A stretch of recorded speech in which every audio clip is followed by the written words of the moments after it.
Some people call it the province of Yehud. It's actually the province of Judah.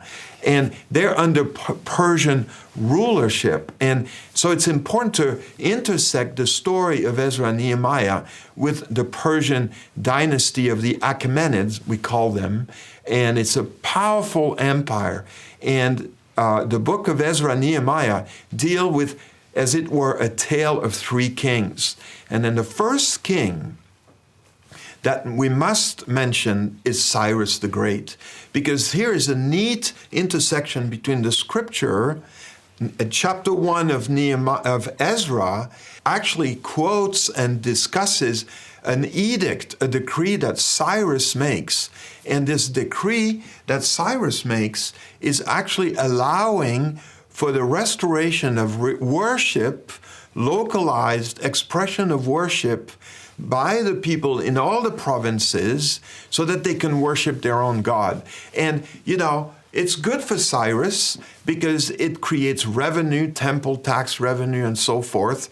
And it also allows the local populations to worship their God. And so maybe that's going to create more of a sense of loyalty to the Persian ruler, because it allows for freedom of expression of worship. And so this plays right into a fulfillment of prophecy that Isaiah, the 8th century BC prophet, announced this restoration of worship, past the destruction, past the wrath of God for the people's unfaithfulness, idolatry, and so forth, past 586, the destruction of the temple, that there would be a return from exile. And Isaiah speaks to this many times throughout the whole prophecy, but in chapter 44, he drops this name, this Persian loanword, Koresh, Cyrus, and he says, Isaiah prophesies, seeing the future, that this king will restore, will be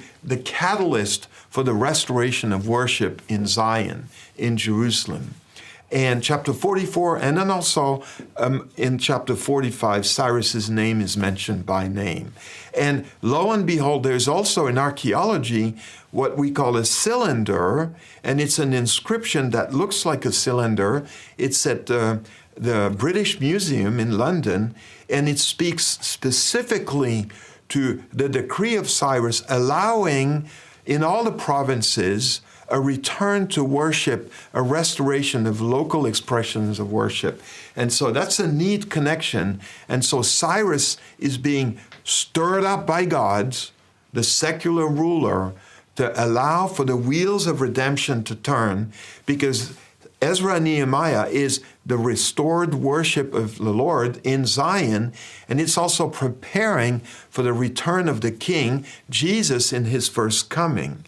And so Cyrus is being used that way. The second Persian king is Darius, also Darius the Great. He is the great builder of these powerful ceremonial cities in Persia, Persepolis and Susa.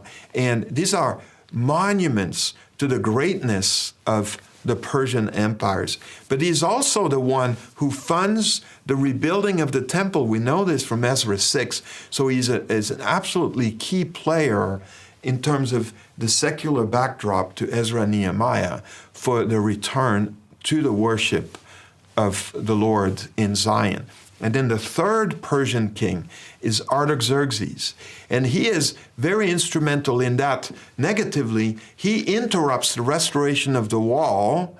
The locals under the initiative of Ezra, we know this from Ezra chapter 4, they're rebuilding the sanctity of Zion, the wall, the enclosure, and he puts a stop to that, Artaxerxes. He's believing the lies that the Jews in the land are trying to rebel against the king, so he puts a stop to that. And then fast forward to Nehemiah 1. Now, Nehemiah is a cupbearer at the courts.